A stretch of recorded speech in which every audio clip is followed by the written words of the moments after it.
បាទជំរាបសួរបងប្អូនអរគ្នាជាពិសេសមិត្តហ្វ្រេននេះក៏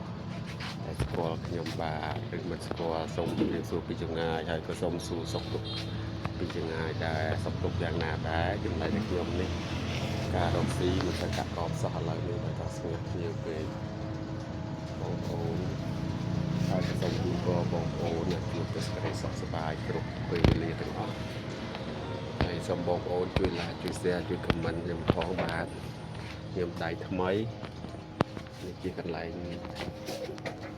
តូបឬក៏សពរបស់ខ្ញុំដែលលក់ស៊ូវនីមិនមែនលក់ស៊ូវនីធំដុំអីទេគ្រាន់តែជាលក់ផលិតផលដែលធ្វើដោយដៃខ្លួនឯងវត្ថុធាតុដើមផលិតចេញពីស្បែកគោពិតៗបាទបងប្អូនជួយមើលស្អាតអត់បងប្អូនស្អាតជួយ like ជួយ follow ជួយ comment ឲ្យផងឬក៏បងប្អូនចង់ជាវចង់ទិញយកកែលម្អគេហដ្ឋានឬក៏ហាងកាហ្វេ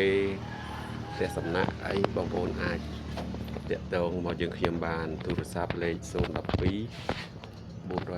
758បងប្អូនជួយមើលបាទខ្ញុំលក់ឲ្យក្នុងតម្លៃសមរម្យបងប្អូនអាចកំងទំហំរូបភាពស្រឡាញ់រូបភាពណាមួយបងប្អូនអាចកំងជាទំហំដែលបងប្អូនត្រូវការបងប្អូនអាចកំងបានឬបងប្អូនកំងចង់ដាក់ជាស៊ុំភ្លើងរបៀបនេះក៏បានដែរខ្ញុំមានធ្វើជូនចែកជូនបានបាទបងប្អូនមើលខ្ញុំស៊ុំភ្លើងបងប្អូនស្អាតបើដាក់តាមគេហដ្ឋានតាម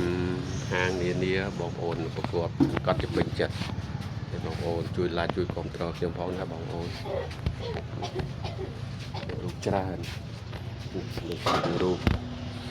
ពុទ្ធរូបប្រាសាទព្រះរាជាប្រាសាទអង្គរវត្ត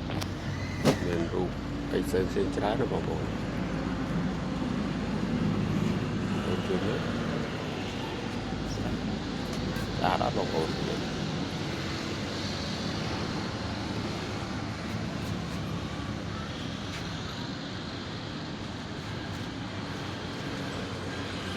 ទីតាំងខ្ញុំលក់នៅប្រាសាទប្រែរូបបងប្អូន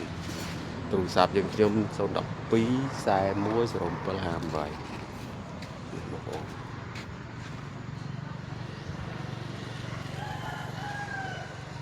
ប្រាសាទប្រែរូប